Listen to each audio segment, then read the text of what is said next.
नमस्कार मैत्रिणींनो, कशा आहात सगळे? मजेत आहात का? सगळ्यांना श्री स्वामी समर्थ. चला तर आज मी बनवते कारल्याची भाजी. प्रत्येकजण आवडीने खातच नाही. चला म्हणलं आज आमच्या घरात जास्त मलाच आवडते कारल्याची भाजी. म्हटलं चला आज माझ्यासाठी बनवते, तुमच्या संग पण शेअर करू. आणि जशी मी बनवते तशी भाजी केली का बिलकुल कडू होत नाही बघा. खायला एकदम चवदार लागते का तर बाजरीच्या भाकरी संग खाल्ली का मस्त मस्त मसाला बारीक वाटून घेतल्यानंतर तेल टाकलं. तेलामध्ये चांगले कारले परतून घेतले, लाल जरद कारले परतून घेतले. कारले चांगले परतून झाल्यावर मसाला परतायला टाकला आणि मसाला पण परतून घेतला. मसाला परतायला तुम्हाला माहिती आहे, आपल्याला भाजी करायची म्हणल्यावर आपण मसाला अर्धा एक घंटा चांगला परतून घेतो का तर तेव्हा मसाल्याला तरी येते.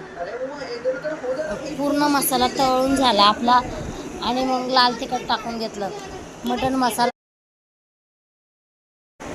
मटण मसाला, घाटी मसाला, लाल तिखट आणि गरम मसाला असे सगळे मसाले टाकून घेतले. आणि जोपर्यंत ते मसाल्याला तेल सुटत नाही तोपर्यंत सगळे मसाले परतून घेतले चांगले.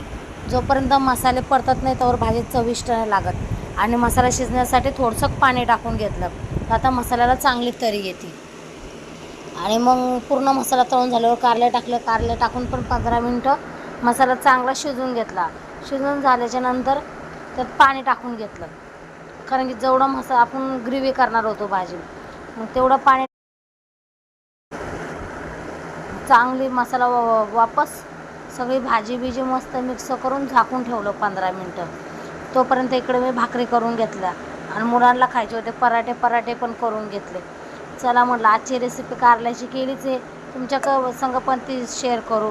आवडली असेल तर नक्की लाईक करा, शेअर करा, सबस्क्राईब करायला विसरू नका.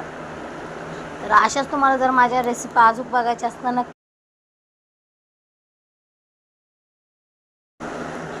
जर अशाच अजून रेसिपी बघायच्या असताना नक्की कमेंट करून सांगा.